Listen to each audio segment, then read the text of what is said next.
여러분 안녕하십니까. 4.15 총선 후보자 초청 토론입니다. 오늘은 청주 서원 선거구에 출마한 후보자들을 모시고 토론을 진행하겠습니다. 오늘 토론은 국회 원내 의석을 가지고 있는 정당 후보를 초청했습니다. 네, 오늘 토론 순서를 말씀드리겠습니다. 먼저 후보들의 출마의 변을 듣고 그리고 사회자가 후보자들에게 공통 질문을 드립니다. 이 공통 질문에 대한 답변을 들은 이후에 후보자가 주도권을 가지고 다른 후보에게 질문하는 상호 자유토론 순서로 진행하겠습니다. 공통 질문과 상호 자유토론은 2번씩 진행됩니다. 네, 후보들의 발언 순서는 사전 추첨에 의해서 정해졌다는 점 말씀드리겠습니다. 네, 그럼 후보 소개해드리겠습니다. 민생당 이창록 후보, 미래통합당 최현호 후보, 더불어민주당 이장섭 후보 나오셨습니다. 어서 오십시오. 네, 안녕하십니까. 네, 후보들의 출마의 변을 먼저 듣겠습니다. 각 후보당 1분을 드리겠습니다. 앞에 있는 타이머를 잘 확인하셔서 시간 조절해 주시면 되겠습니다. 먼저 민생당 이창록 후보부터 출마의 변을 듣겠습니다. 1분입니다. 존경하는 청주 시민 여러분, 사랑하는 서원구민 여러분. 기호 3번 민생당 이창록입니다. 지금 우리 국민들은 IMF보다 더 힘든 경제 위기 속에 놓여 있습니다.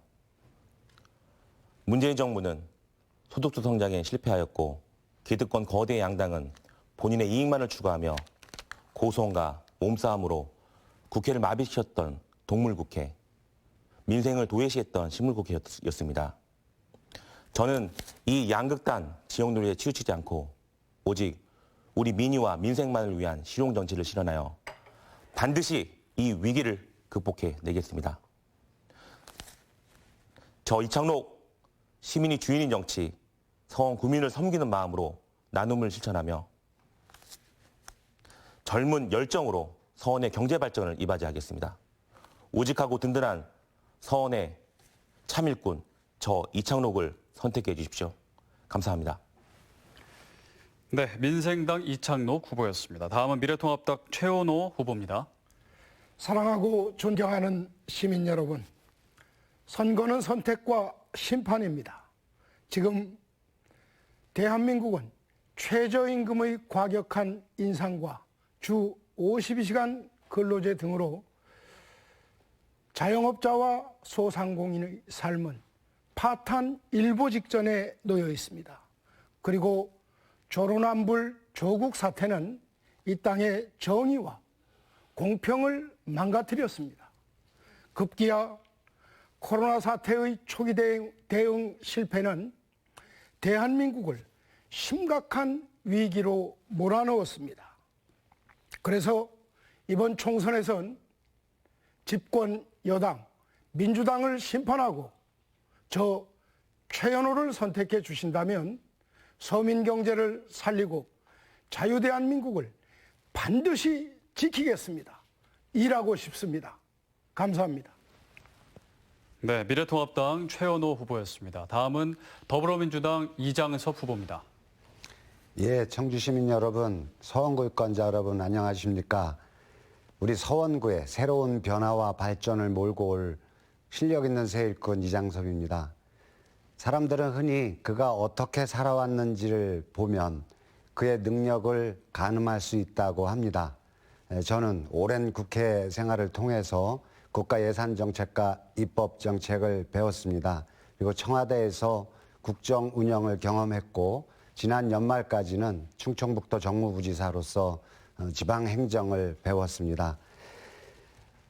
국회의원은 단순히 의지나 열정만 갖고 되는 것이 아닙니다. 국회 운영 시스템, 정부가 지방 현안을 어떻게 수렴하는지 그 시스템을 잘 알아야 된다고 생각합니다.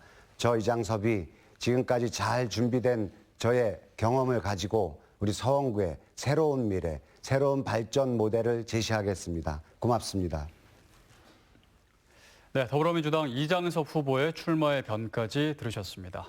네, 다음은 공통 질문 순서입니다. 네, 질문에 대해서 후보당 1분씩 답변해 주시면 되겠습니다. 네, 첫 번째 공통 질문을 드리겠습니다. 청주시 서원구 성화동 일대 장기 미집행 도시계획시설인 구룡공원과 관련해 논란이 끊이질 않고 있는 상황입니다. 최근에는 토지주들이 기자회견을 열어서 청주시의 구룡공원 2구역 자연경관지구 지정 방침에 반발하고 있는데요. 청주시에서는 올해 7월 1일 자동 실효하는 구룡공원이 자연경관이 우수해 보호할 필요가 있다는 주장입니다. 구룡공원 논란과 관련해 후보들께서 생각하시는 바람직한 방향은 무엇인지 말씀해 주시면 되겠습니다. 먼저 최연호 후보부터 해주시죠.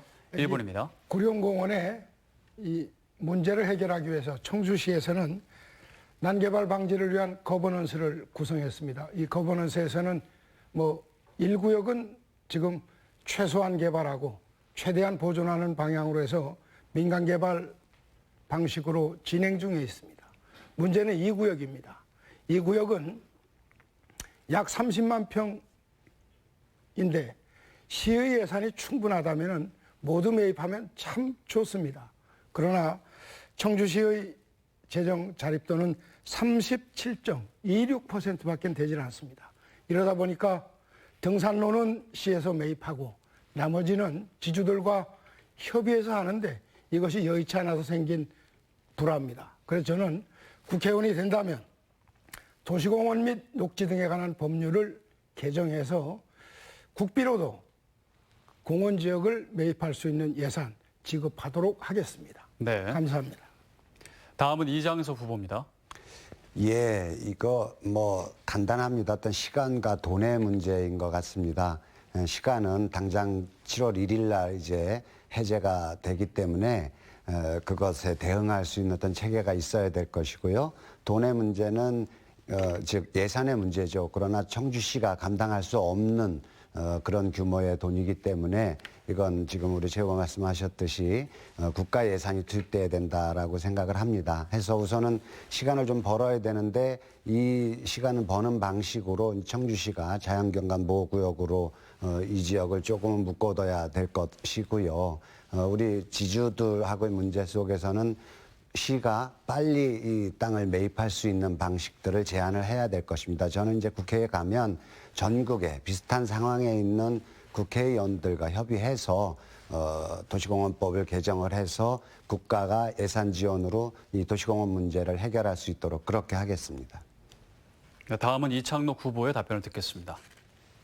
네, 도시공원 일몰제로 인해 발생되는 민관 갈등에 대해 매우 안타까움을 느끼고 있습니다.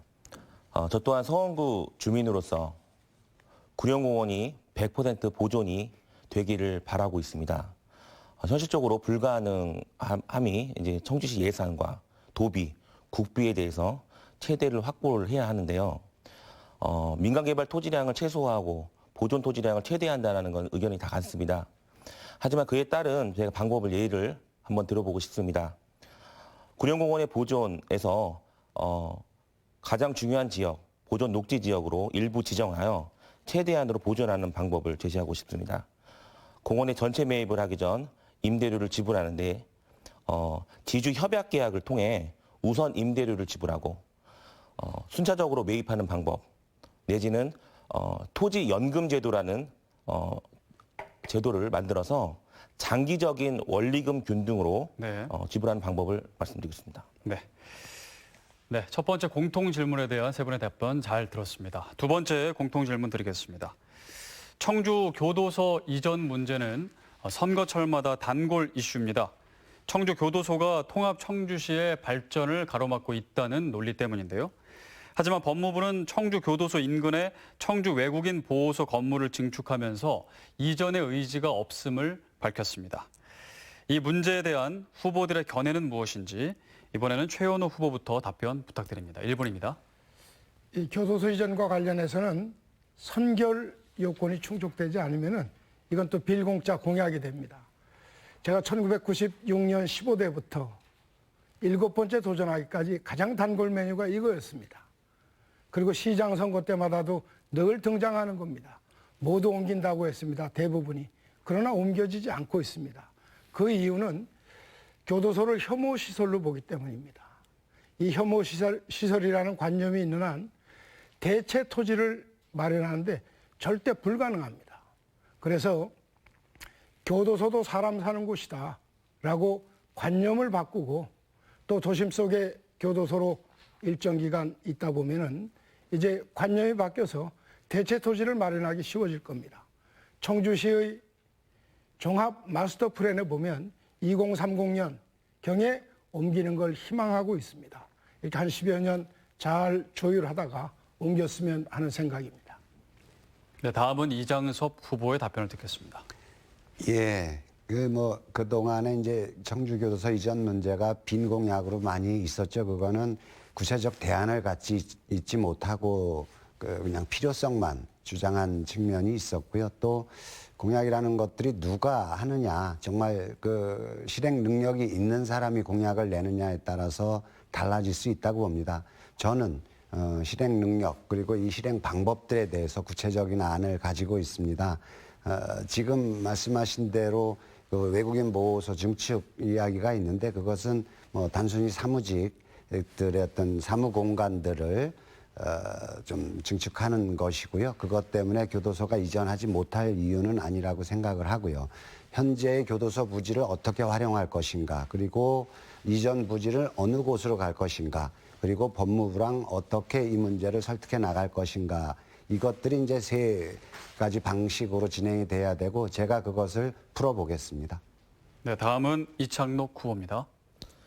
예, 매 선거 때마다 언급되는 문제인데요. 저는 미평교도소 법무부 보호위원으로 활동을 하고 있습니다. 그래서 이 문제에 대해서 많이 고민을 하고 상의했었는데요. 혹시 비슷한 예로 부산구치소 외곽 이전의 문제를 다루고 있는 걸 보면 장기 포류되면서 부산시와 법무부에서 이전 계획에 대해서 결국에는 강력한 주민의 저항으로 이게 진행이 더 이상 안 되는 그런 사례가 있었습니다. 청주 교도소 이전과 같은 문제는 굉장히 어려운 문제들이 있습니다. 그래서 청주 교도소 이전에 대해서 현실적으로 굉장히 난해한 문제이므로 인식의 전환이 꼭 필요한데 그 전환에서 이 혐오 시설을 이 친화 이미지를 바꾸어서 건축 리모델링, 그다음에 캠페인, 교도소 외곽, 공원 조성 등을 통해서 정말 보다 나은 지역에 네. 네, 세 분의 답변 잘 들었습니다. 네, 이제 공통 질문 순서는 여기서 마무리하고 이제 상호 자유 토론으로 진행하겠습니다.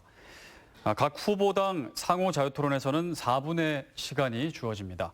이 4분 동안 주도권을 가진 후보는 다른 후보에게 되도록 균형 있게 질문해 주시면서 상호 자유롭게 토론을 해 주시면 됩니다. 먼저 이장섭 후보부터 주도권을 가지고 진행해 주시죠. 4분입니다. 예, 지금 말씀하신 교도소 이전 문제에 관련해서 우리 최은호 후보님께 좀 여쭤보겠습니다. 우리 서원구가 지금 인구도 감소되고 더 이상 발전할 곳이 부족한 것이 사실은 발전 축에 이 교도소가 섬처럼 장애물처럼 있기 때문에 더 이상 발전해 나갈 수 없는 부분들이 있죠. 도심과 연결해서 보면 우리 산남동 같은 경우는 2007년에 이제 입주가 시작돼서 한 13년 됐고요. 분평동 같은 경우는 한 20년 되지 않았습니까? 그렇다면 이제 새로운 어떤 신축 주거단지가 있어야 기존의 그 주거단지랑 연결해서 서원구가 자연스럽게 발전해 나가고 인구 유입이 될 텐데 그런 면에서 교도소 부지는 굉장한 큰 장애물이죠. 지금 그 규모만 하더라도 한 3만 평 되고 그 주변까지 포함하면은 뭐 10만 평, 20만 평 정도 될 텐데 이것들을 두고 어떤 서원구의 발전 축을 만들기가 어려울 텐데 우리 최 후보님께서는 교도소 이전에 대해서 반대하시는 입장이시죠? 앞서 말씀드렸지만 그 교도소를 혐오 시설이라고 생각한다면 어느 곳에도 대체부지 마련이 안 됩니다. 이렇기 때문에 그런 관념을 바꿔가기 위해서 도심 속의 교도소로 일정 기간 존치하면서 이제 이것도 사람 사는 곳이구나 라고 의견이 모아질 때는 새로 옮겨갈 교도소 부지 등에 인센티브도 부여하고 하면은 새로운 대체 부지가 나오리라 생각을 합니다. 이때쯤 되면은 옮기는 것도 바람직할 것이다. 그리고 청주시에서 2030 마스터 플랜에 2030년경에 그런 분위기를 좀 잘 10여 년간 만들어 가고 그때쯤 옮기면 좋겠다. 이런 생각 가지고 있습니다. 예, 그러면 뭐 완전 반대는 아니고 조금 더 이제 상황을 진행을 시켜보자 이런 말씀이신 것 같은데 상황보다도 교도소를 바라보는 시각을 좀 개선하자 이겁니다. 즉 과거에 제가 지금 제기하고 있는 문제는 교도소가 혐오 시설이다 아니다의 문제가 아니라 네. 서원구의 발전 축이 그 한 가운데서 교도소가 가로막고 있기 때문에 가능하면 옮겨내고 그것을 서원구의 발전 축으로 도심에 확장할 수 있는 기회로 이렇게 봐야 된다. 이제 이런 시각에서 그런 말씀을 드린 겁니다. 전혀 그렇지 않다고 생각합니다. 교도소가 있다고 해서 그 지역이 개발 제한이 되는 것은 전혀 없습니다. 그렇기 때문에 교도소 두고 주변에 충분히 개발을 하고 그리고 서원구가 커 나갈 수 있는 공간은 충분합니다. 우리 예, 서원구에 알겠습니다. 그 남이면도 정도면 있고 예, 입장 정리가 현도면도 됐습니다. 있습니다. 예, 예, 알겠습니다. 우리 이창록 후보님, 예. 그 시간이 얼마 없어서 그 뭐라 그럴까 자기 정치적 이념에서 우리 이창록 후보님은 진보라고 생각하십니까? 아니면 보수라고 생각하십니까? 아니면 중도입니까? 네, 저는 진보 보수를 치우쳐서 생각을 안 하고 중도 개혁, 실용 정치, 즉 민생과 민의를 위한 정치에 서 있다고 생각합니다. 저희 민생당이 지난 그 국회의원 지난 2016년 국회의원 선거 때 이후로도 계속 그 기준을 잡고 지금 중도 개혁 실용 정치로 지금까지 이어온 것입니다. 예, 알겠습니다. 이렇게 질문 마치겠습니다. 네, 알겠습니다. 자, 다음은 이창록 후보의 주도권으로 4분 상호 자유토론 진행해 주시죠. 네, 최현호 후보님께 여쭤보겠습니다. 오늘 이제 본 선거가 시작을 했는데요. 사거리에서 보니까 이렇게 좀, 예, 그, 보좌관하고 이렇게 같이 이렇게 참모와 같이 이게 선거운동을 하신 거를 봤습니다. 그래서 그 선거운동 하시는 거가 어떤 의도로 이렇게 또, 사거리에서 인사를 하셨는지 좀 궁금해서 한번 여쭤보고 싶었습니다. 예. 사거리에서의 인사는 예. 사실은 오늘 뭐 이제 선거운동원도 있고 유세차도 있고 함께 이동도 하면서 출근길엔 하고 오전에도 했는데 예. 방송사에서 잠깐 인터뷰를 하러 오시겠답니다. 그래서 어느 곳이 좋냐 했더니 분평사거리가 어떻겠습니까 해서 제가 우리 저 수행부장하고 둘이 얼른 갔습니다.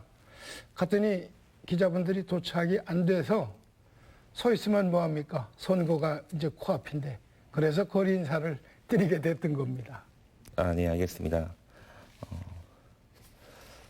이장섭 후보님께 여쭤보겠습니다. 예. 문재인 대통령이 중요한 최고의 일꾼이라 손꼽으시고 공보물이나 현수막에도 게재를 하고 계십니다. 그 문재인 대통령과 각별한 관계이신지 그리고 또 그렇게 구체적으로 설명한 거와 어떤 또 관계 속에서 이렇게 하신 건지 한번 질문 드리고 싶었습니다. 예, 문재인 대통령님하고는 그러니까 2012년 선거 때부터 계속 같이 했습니다. 이 모든 정치인들이 그 멀리서 보는 거랑 또 가까이서 보는 거랑 굉장히 다릅니다. 멀리서 보면 꽤 괜찮아 보이기도 하고 그런데 가까이서 봤을 때는 인간적 단점들이 많이 드러나거든요.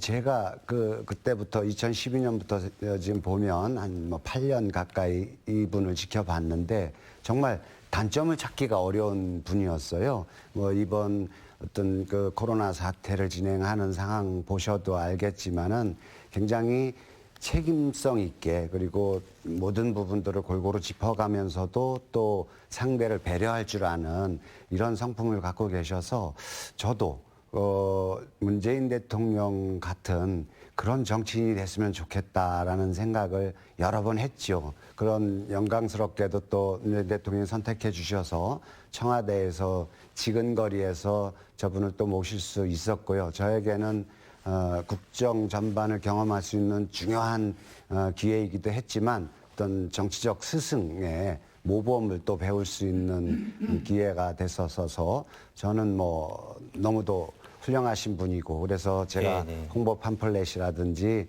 우리 프랭카드에도 우리 문재인 대통령과 찍은 사진을 게시했습니다. 네네. 예, 티원 후보님 여쭤보겠습니다. 짧게, 예. 25년간 그 정치를 하시면서 네. 특별히 기억에 남았던 그런 활동이 있으셨는지 한번 여쭤보고 싶었습니다. 25년 세월 동안 6번을 떨어졌습니다. 그리고 이번에 7번째 도전의 길에 올랐습니다. 이러다 보니 뭐 이것을 책으로서라도 한 질은 쓸 것 같기도 합니다. 그런데 뭐 짧은 순간에 말씀드린다는 것은 참 어렵기도 하지만 많이 뛰고 많이 들었습니다. 이제 이것을 토대로 일다운 일을 한번 하고 싶습니다. 이쯤 네, 감사합니다. 그러면 혹시 그 대학에서 네. 아이들을 가르쳤다고 하셨어요. 네네. 어떻게 많이 배출하셨습니까? 학생들을? 주당 9시간 강의하는 초빙 교수로 있습니다. 네. 네. 답변을 더 하고 싶으시면 상호 자유토론 주도권 할 때 말씀해 주시면 되겠습니다. 다음은 최현우 후보 주도권 가지고 진행해 주시죠.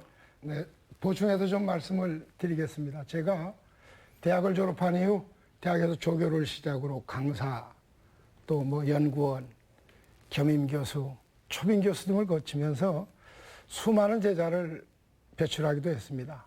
뭐 젊은 시절에는 제 강좌에 뭐 300~400명이 몰리기도 하고 1년에 1000명을 가르치기도 하고 했습니다. 뭐 열심히 연구하고 배우고 가르쳤던 그런 시기 같습니다. 그 보충 답변 드렸고요. 네. 이창록 후보님께 한번 여쭤볼게요. 네네. 이 지금 우리 코로나 사태가 심각합니다. 그렇죠? 네네.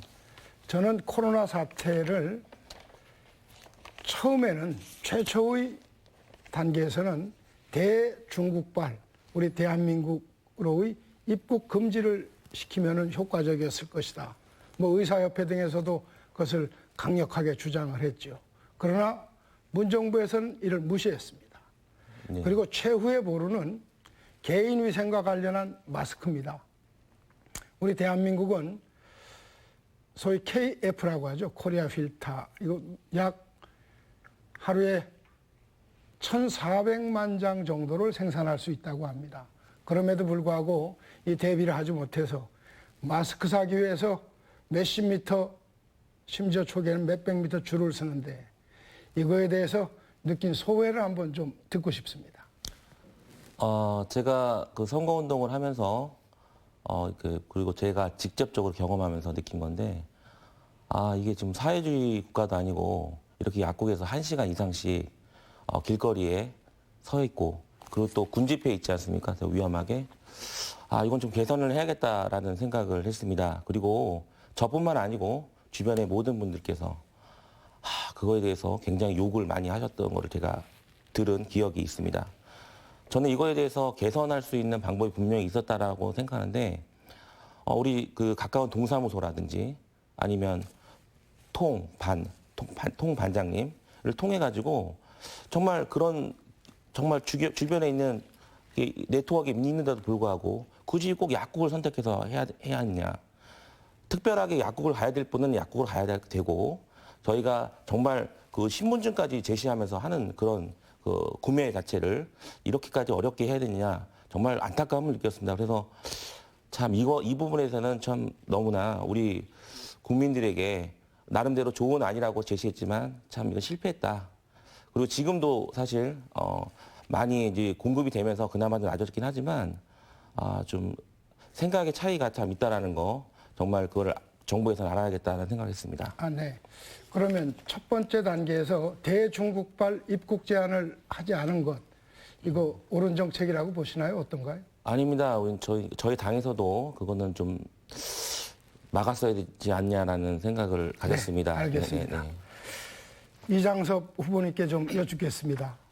문재인 정부 3년 만에 경제가 엉망진창이 됐습니다. 특히 서민경제, 골목상권, 자영업자와 소상공인들의 삶은 몹시 피폐해지고 있습니다.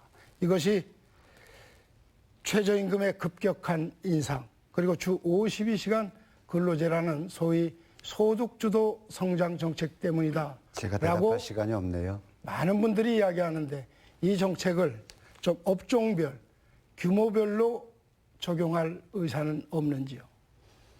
예, 앞으로 뭐 우리 최 후보님하고 잘 이 해법에 대해서 한번 토론해보는 따로 토론해볼 시간이 있었으면 좋겠습니다. 네. 이제 첫 번째 상호 자유 토론을 마치고 공통 질문 순서로 들어가겠습니다.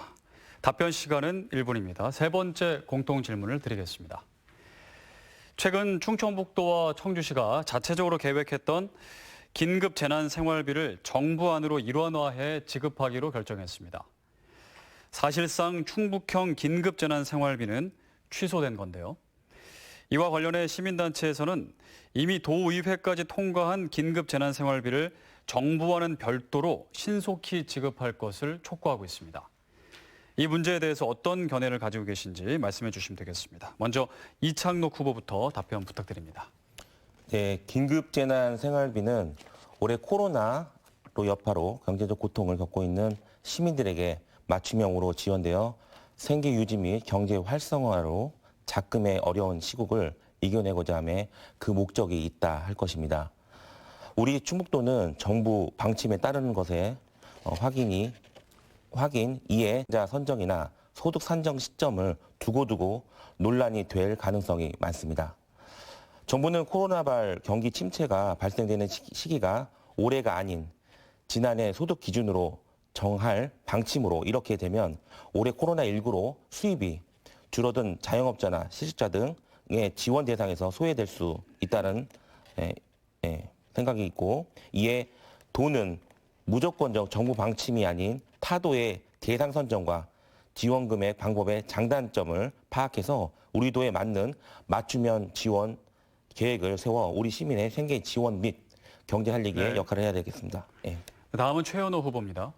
며칠 전에 어느 시내버스 회사에 근무하는 기사분이 전화를 하셨습니다. 이 코로나 때문에 버스 승객이 급격히 줄어서 봉급을 종전의 40%쯤을 지급받았는데 이거 살기가 너무 어렵다. 이거 어떻게 좀 해결해 주십시오라는 전화였습니다.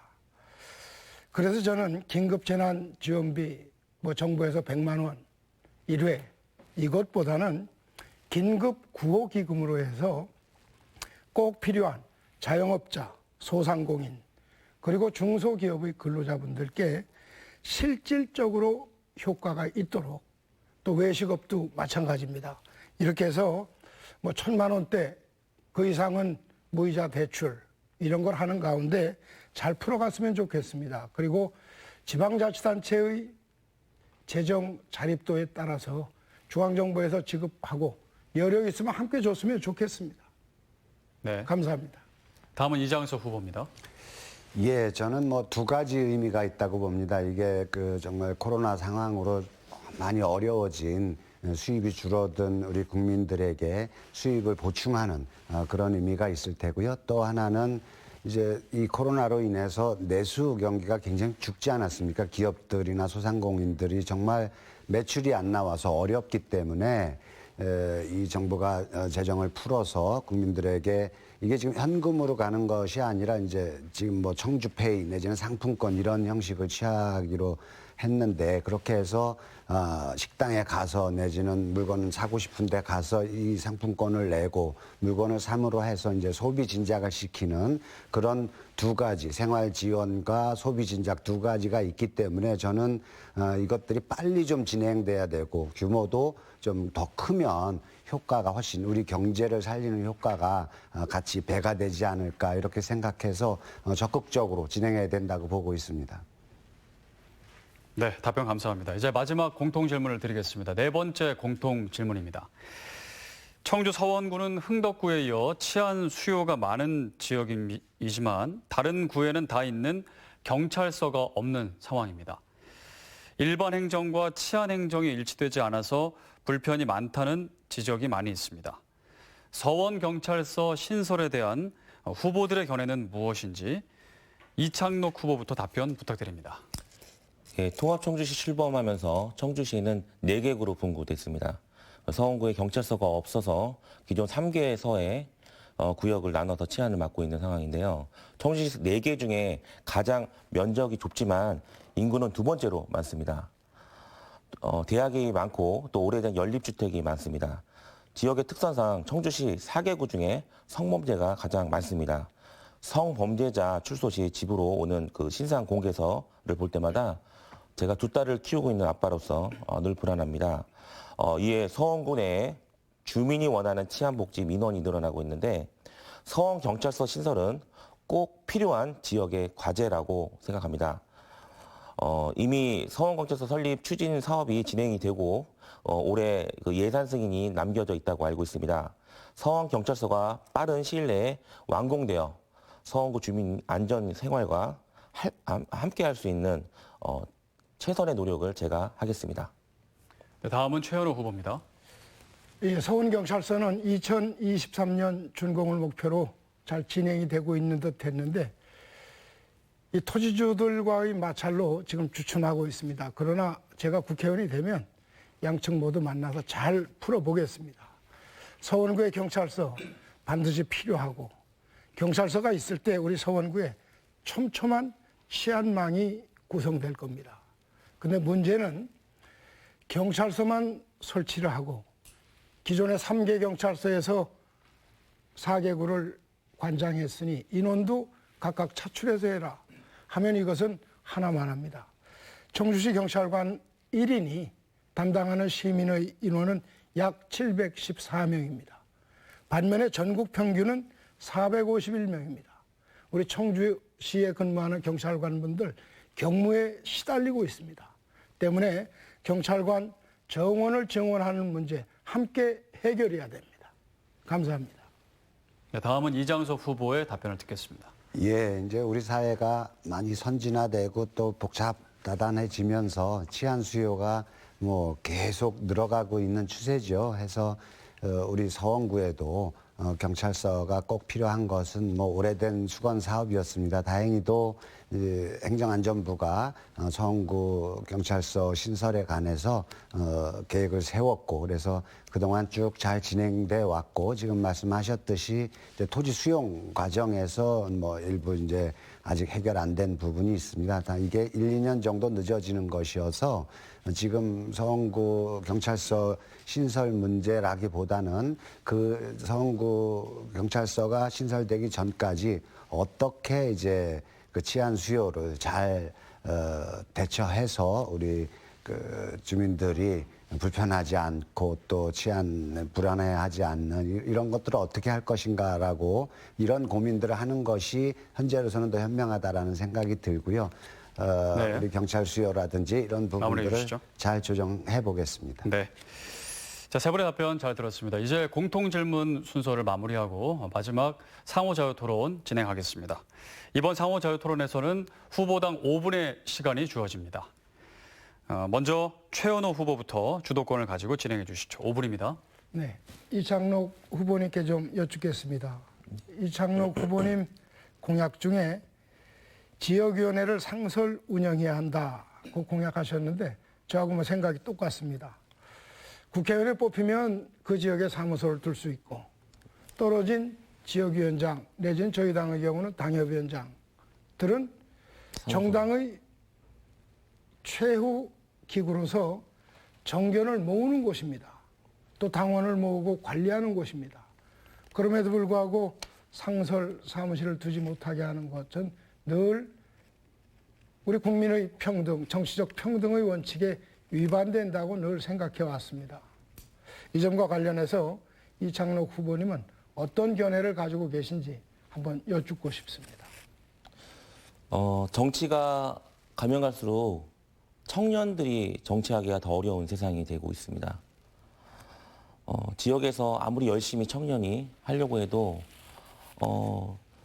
정치에 나가기 위한 그 선거 자금을 마련하는 그 장벽이 너무 높습니다. 하지만 기존에 있는 국회의원 분들은 정치 자금을 마련할 수 있는 길이 많기 때문에 계속 지속적으로 재선과 재선을 하면서 정말 보통 한 번 하게 되면 뭐 3선, 4선, 5선, 6선까지 하는 그런 사례가 있습니다. 그 지역에 정말 훌륭하고 정말 정치 열심히 해서 우리 지역, 우리 나라를 위해서 뛸 수 있는 정말 훌륭한 인재들이 발전하기 위해서는 그게 밑바탕에 받침이 필요합니다. 그래서 지역에서 말씀 아까 하신 것처럼 시의원, 도의원, 뭐 지역위원장 이렇게 자기 사무실을 두고 정치 활동을 할 수 있는 그런 기반을 마련해 줘야 된다 생각하고 심지어는 이제 그 활동에서도 또 지원을 그러니까 그 후원을 받아서 그 후원의 그 돈으로 정말 정치 활동할 수 있는 그 기회를 주어야 된다고 생각을 합니다. 또한 이번 연동형 비례대표제를 실행했지만 사실 우리 기득권 1, 2당이 사실 이 연동형 비례대표제로 국회에서 동물국회를 만들었습니다. 싸우고 난리를 쳤죠. 결국엔 그것들이 다 유명무실하고 본인들이 위성 비례 정당을 만들어서 자, 이 후보님. 네. 제가 물은 질문의 알겠습니다. 범주를 조금 벗어난 것 같아서 미안하지만 좀 끊겠습니다. 알겠습니다. 네. 우리 이장섭 후보님께 좀 여쭙겠습니다. 지금 방금도 이어지는 얘기일 수도 있습니다. 우리 미래통합당은 연동형 비례대표제를 처음부터 반대를 했습니다. 심지어 이거 위헌의 소지도 있을 수 있다. 우리가 보통평등, 직접 비밀, 이 직접 선거, 직접 투표 여기 위반되는 거 아니냐. 내가 찍은 표가 누구에게 가서 연동형 비례대표를 뽑게 되는지 이거조차 잘 계산하기도 어렵습니다. 심지어 심상정 의원 같은 분은 뭐 그거 잘 몰라도 된다라고 말할 정도였습니다. 우리 당은 그래서 잘못된 제도를 시행하면은 자매정당 만들어서 이 연동형 비례대표제 대응하겠다 했더니 민주당에서는 온갖 비난과 비판을 다 퍼부었습니다. 그리고 절대 우리는 아무리 불리하더라도 이 연동형 비례대표제의 본 취지를 살리기 위해서 이 위성정당 만들지 않겠다라고 했는데 요즘 열린민주당 또 더불어시민당까지 만들어서 이 연동형 비례대표제의 근본 취지를 그 민주당에서 말했던 근본 취지까지도 무색하게 하고 있습니다. 예, 이번엔 제가 대답할 시간 좀 주시죠. 예, 이 제도는 잘못된 제도라고 보는데 국회의원에 당선된다면 이 선거법 연동형 비례대표제 바꿀 의향 있으신지요?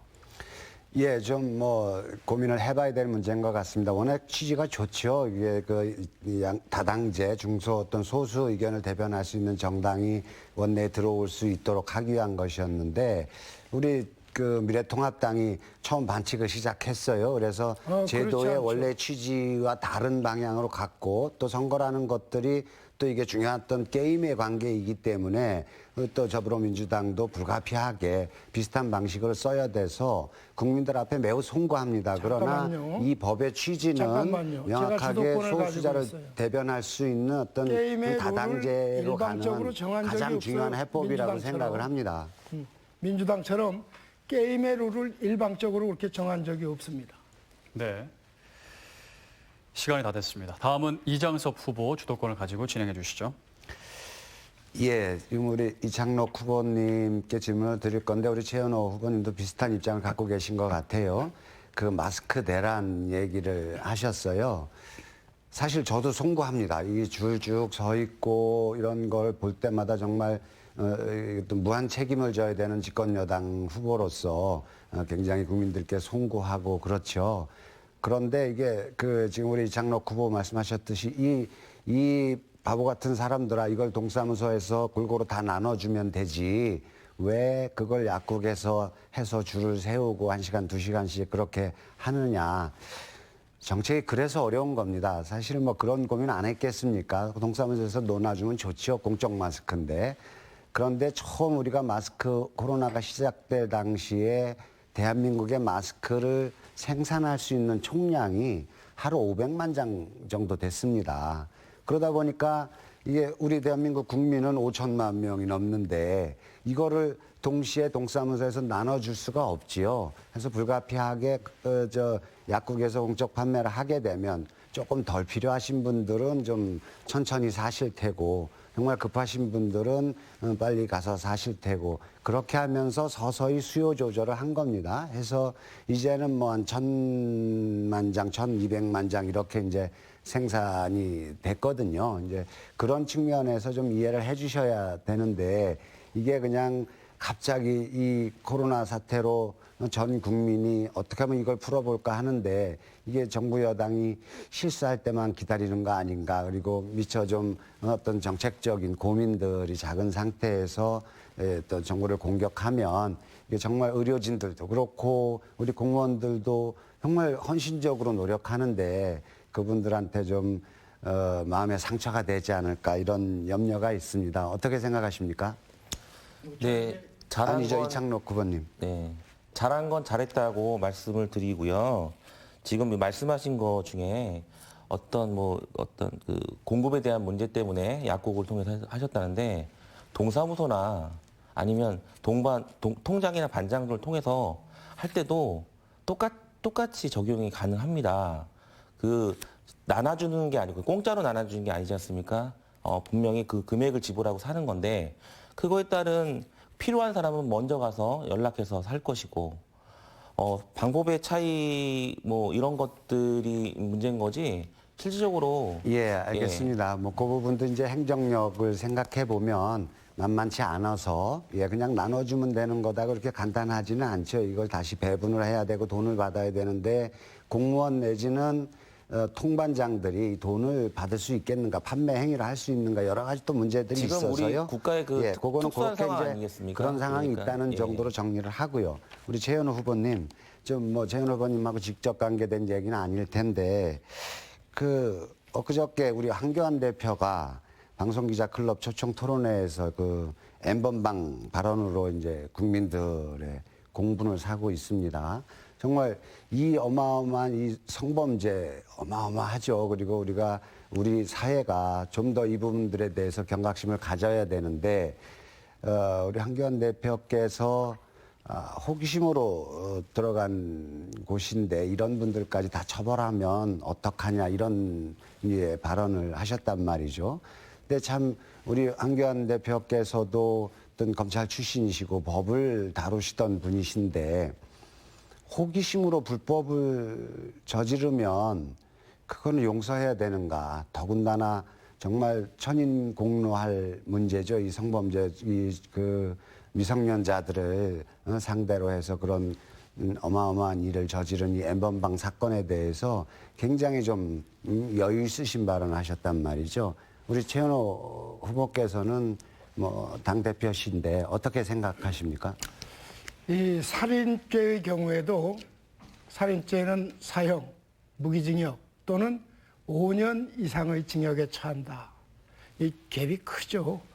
어떤 범죄나 주범이냐, 종범이냐, 또는 교사범이냐, 또 처음부터 작심한 고의 확신범이냐, 또는 과실범이냐, 여기에 따라서 같은 살인이라 해도 사형으로부터 5년까지 형량을 부여하죠.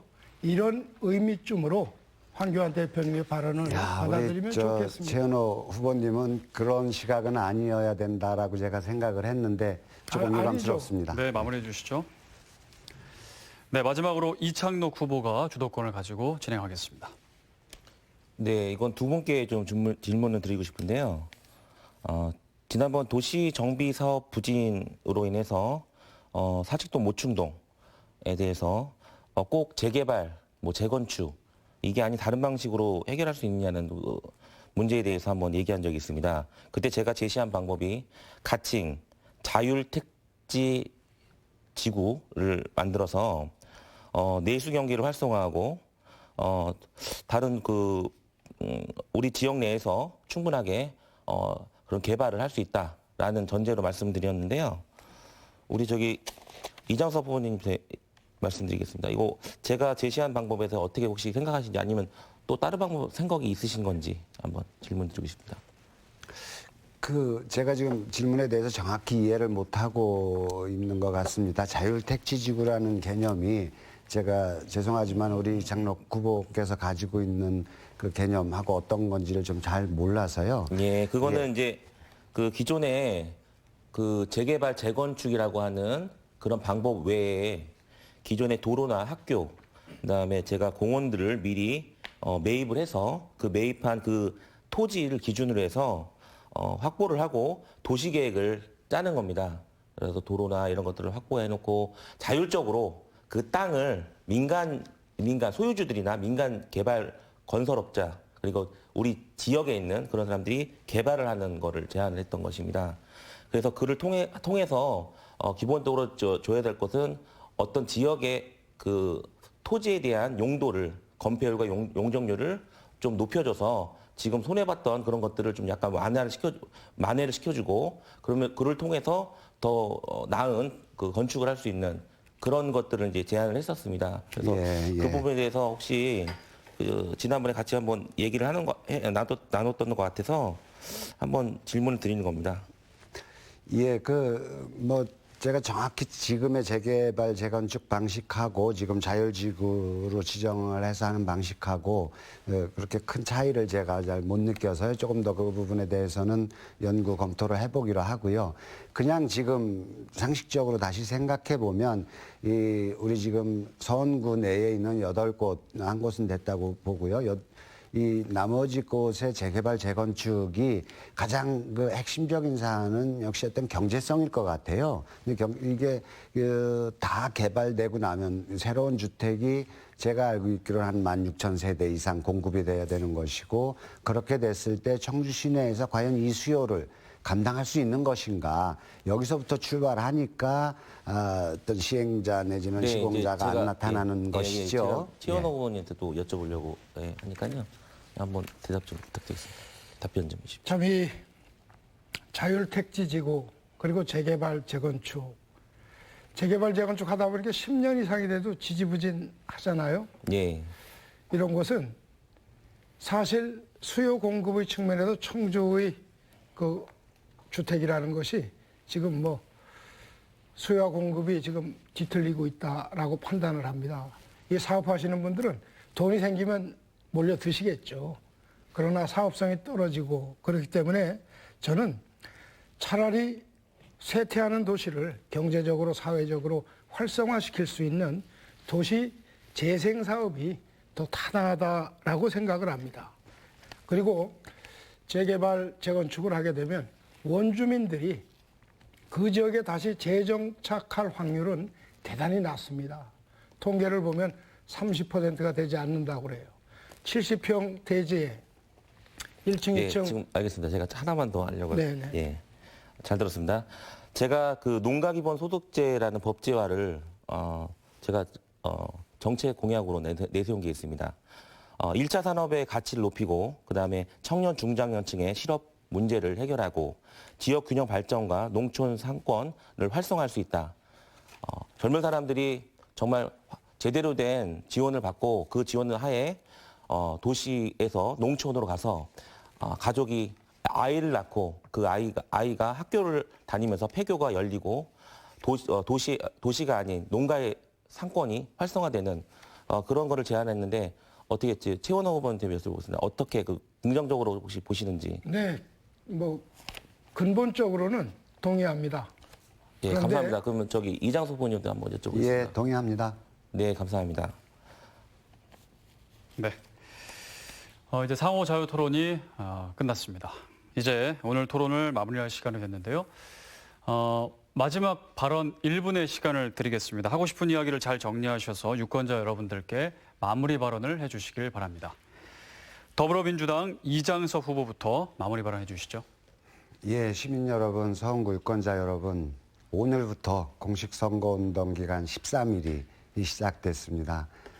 여전히 코로나가 만연한 상태고 또 조심을 해야 되는 상황이어서 저 이장섭 지지해달라고 호소드리기도 정말 민망한 상황입니다. 지금까지 같은 방식으로 비대면 선거운동을 진행할 텐데요. 그래도 향후 4년간의 우리 국가의 운명을 결정해야 되는 중요한 선거가 이번 4.15 총선입니다.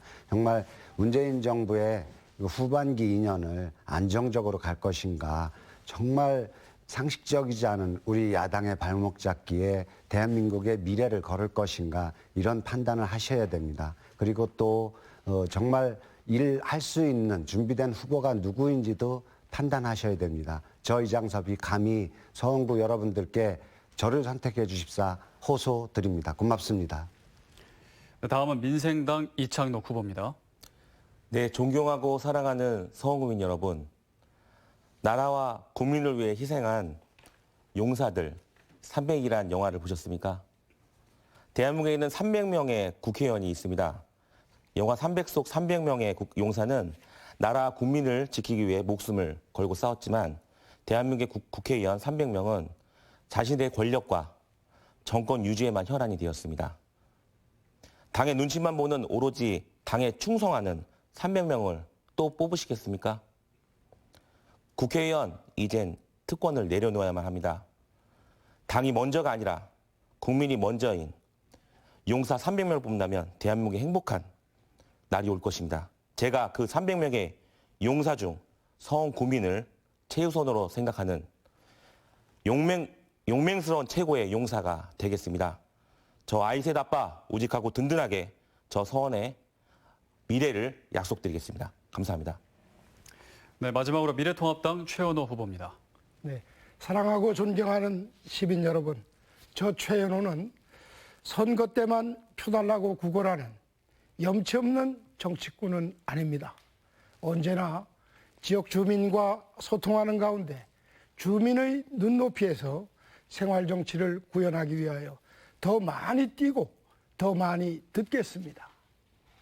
그리고 국회의원은 입법기관입니다.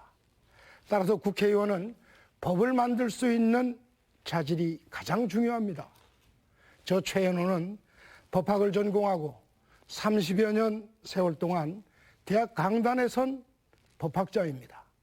입법 능력을 갖추고 일하고 싶어하는 저 최현호에게 이번에는 꼭 한번 일할 기회를 주십시오.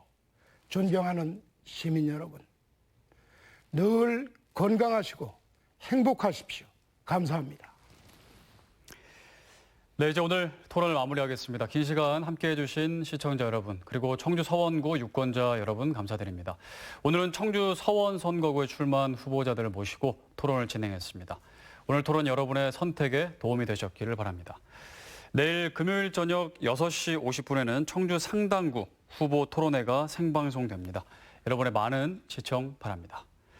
4.15 총선 후보자 초청 토론 여기서 마치겠습니다. 함께해 주신 여러분 고맙습니다.